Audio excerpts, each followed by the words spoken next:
Clarksville, Pennsylvania is not too far from here. Coal miners were hoping for a brighter new year. All of my family was working class, and we always thought everybody was like us. We grew up around the coal mining area and never had much at all. We were generally pretty destitute. For some reason or other, music always did pull people together. I think maybe just singing around the house. A lot of my brothers and sisters sang. Almost all of my brothers, 6, played some kind of an instrument, and a couple of them played several.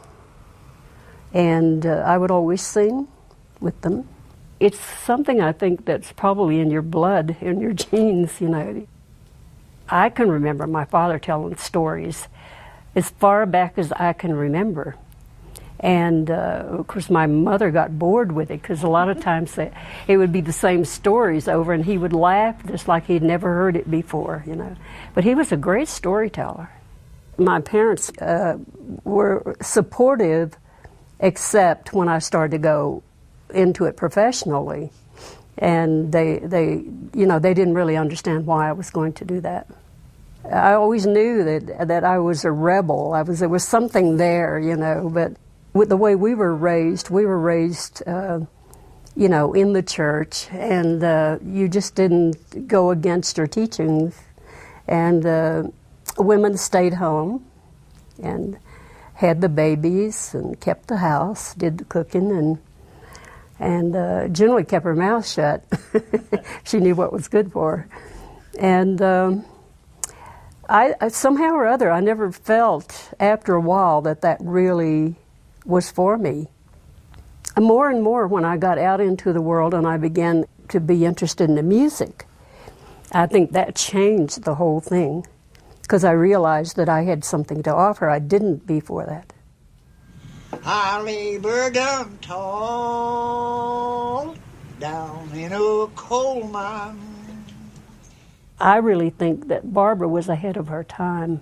We met after she had heard the coal mining record, and she was using some of the songs from the coal mining record on the soundtrack of Harlan County, USA. Then a little later, she did call up and said, would you write an ending song for the film? And I'd never been commissioned to do that before, to write a song. And that's sort of how we met, was that I needed some ideas, and they decided to bring me up to New York to view the film. I was riveted, and it was very helpful, but it put a lot more pressure on me.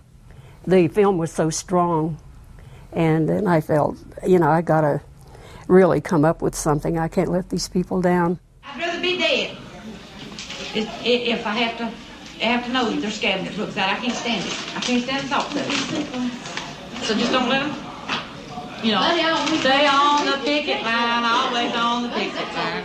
I really mean it. I'm surprised that people like Lois and people like that were as outspoken, because we weren't. And I had been on the picket line in milder situations where everybody was behaving. To get out on a picket line and go up against, the men like she did and like some of the other women did is very, very unusual. And Barbara was really lucky to have captured that. A lot of people really don't have any idea what goes on behind those scenes. They see what's on television, but they don't really get the personal side of the story. I'm sick of it. And it's time for us to stand together and get just as violent as they are. Things that Lois talked about, in her day-to-day life, and what impact it has on them just going through a strike like that, and having to do without, and they have to make do with whatever it is that they have. And just on and on and on. It has a tremendous impact on someone's life to be destitute. Remember disaster at the Mannington mine, where 78 miners were burned alive. Cause of unsafe condition, your daddy's died. My sisters said goodbye to their husbands. They never knew if they would come back. All of them had married coal miners, and thinking about what impact it had on their life, always, and you know, how they made do. You know, a lot of times they had a coal and wood stove, and no indoor plumbing, and they had to do, of course, all their own work, all their wash, scrubbing, cooking. My mother liked baked bread 3 times a day, you know, because there was no store to run to get bread. And, you know, it was from hand to mouth a lot of times when the mines were down. Black lung, pull your hands, I see cold. As you reach for my life and you torture my soul, cold as that water hole down in that dark cave where I spent my life's blood digging my own grave. I wrote Black Lung for my brother who died of black lung and stomach cancer, and he was not one to ever kind of speak up, and, you know, for himself. My oldest brother never did hear the song that I wrote. I just really felt good by being able to have a voice there that spoke for them. Take back those flowers, don't you sing those sad songs. The die has been cast now, a good man is gone. And when Barbara asked me to do the ending song, I was thinking, oh my gosh, how does a person go about conjuring up all this stuff, you know, and getting it down on paper till it makes some sense. United we stand, divided we fall. For every dime they give us, a battle must be fought. So working people, use your power, the key to liberty. Don't support that rich man style luxury.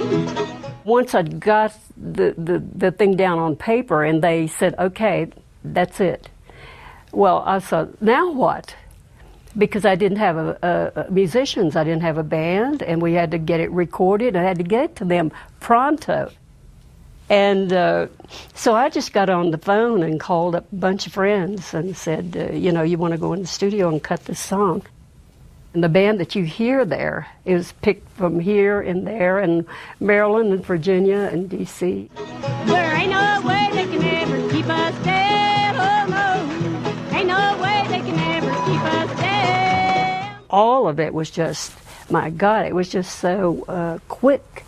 And once it started rolling, it was just amazing to see the film and see the song on there. Before, you know, it was just like an idea, and all of a sudden, I have this famous saying that I say today when I'm lackadaisical about doing something, and then I'll say, now you see, you've accomplished that. A while ago it was an idea, and here it is. It's a living reality. That's the way we felt about that song. We just struggled over it so much because it was real important that it be strong and that it speak to a lot of people. I try to get close to whoever it is that I'm singing to, because I feel that I grew up the way they did. And if I can communicate that, my message is going to be a lot more real to them.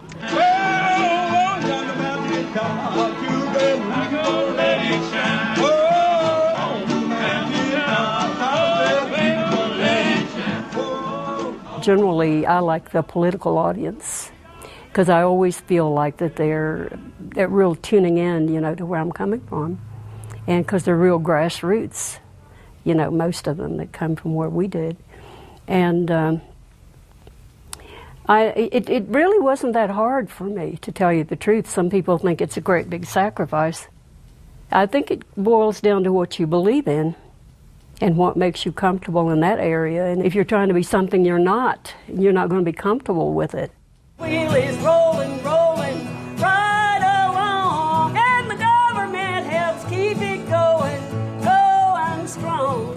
So working people, get your help from your own kind. Your welfare ain't on that rich man's mind. I don't want to do anything else, because I think some of us have to stand up and just do what you believe in. And I've always loved traditional music. I like some of the commercial stuff, but generally I don't. It doesn't have the heart and soul that the old music has. And as far as I'm concerned, that'll probably be the way that I end my career. Will just be doing what I've always done.